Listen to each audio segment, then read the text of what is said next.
ഇന്ന് നിലമ്പൂരിൽ പത്രിക സമർപ്പിക്കാനുള്ള അവസാനത്തെ ദിവസമായിരുന്നു. അത് കഴിഞ്ഞയുടനെ നടന്ന UDF കൺവെൻഷനിൽ നിന്ന് നേതാക്കൾ കൂട്ടത്തോടെ വിട്ടുനിന്നു. പാണക്കാട് കുടുംബത്തിൽ നിന്നാരും കൺവെൻഷനിൽ പങ്കെടുത്തില്ല. ഒപ്പം തന്നെ കെ സുധാകരൻ പങ്കെടുത്തില്ല, കെ മുരളീധരൻ പങ്കെടുത്തില്ല എന്ന വാർത്തയാണ് ഇപ്പോൾ നമ്മൾക്ക് കിട്ടിയത്. കൂടുതൽ വിവരങ്ങൾ നൽകാനായി നൃപൻ നിലമ്പൂരിൽ നിന്ന് നമ്മളോടൊപ്പം ചേരുന്നുണ്ട്. നൃപൻ, വിട്ടുനിന്നവർ ആരൊക്കെ? ഞാൻ പറഞ്ഞതിൽ കൂടുതൽ പേർ വിട്ടുനിന്നിട്ടുണ്ടോ? എന്താണ് അവിടെ നടന്നത്?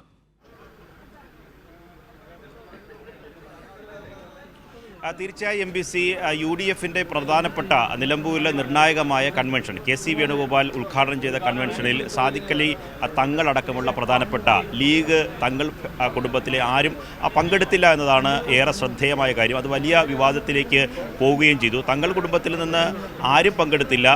ഇവിടെ ഉള്ള തന്നെ മലപ്പുറത്ത് തന്നെയുള്ള ലീഗിൻ്റെ ജില്ലാ അധ്യക്ഷൻ പോലും അബ്ബാസ് അലി തങ്ങൾ പോലും ഈ പരിപാടിയിൽ പങ്കെടുത്തില്ല.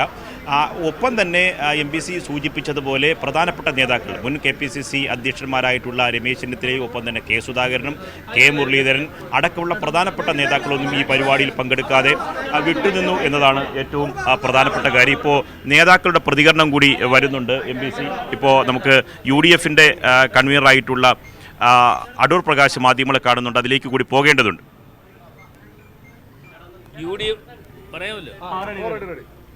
UDFിൻ്റെ ആദ്യത്തെ യോഗം ഇന്ന് ഇവിടെ കൂടുകയുണ്ടായി. ഞങ്ങൾ വിശദമായി കാര്യങ്ങൾ ചർച്ച ചെയ്തു.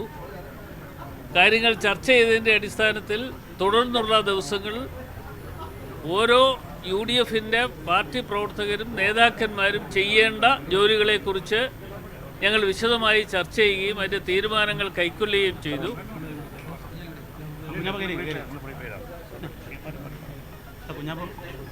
അപ്പോൾ ആ തീരുമാനങ്ങൾ ഞങ്ങൾ വരാതിരിക്കുന്നതിനെ കുറിച്ച് അദ്ദേഹം എന്തെങ്കിലും പറഞ്ഞാൽ നമുക്കത് പിന്നീട് കൂട്ടിച്ചേർക്കാം.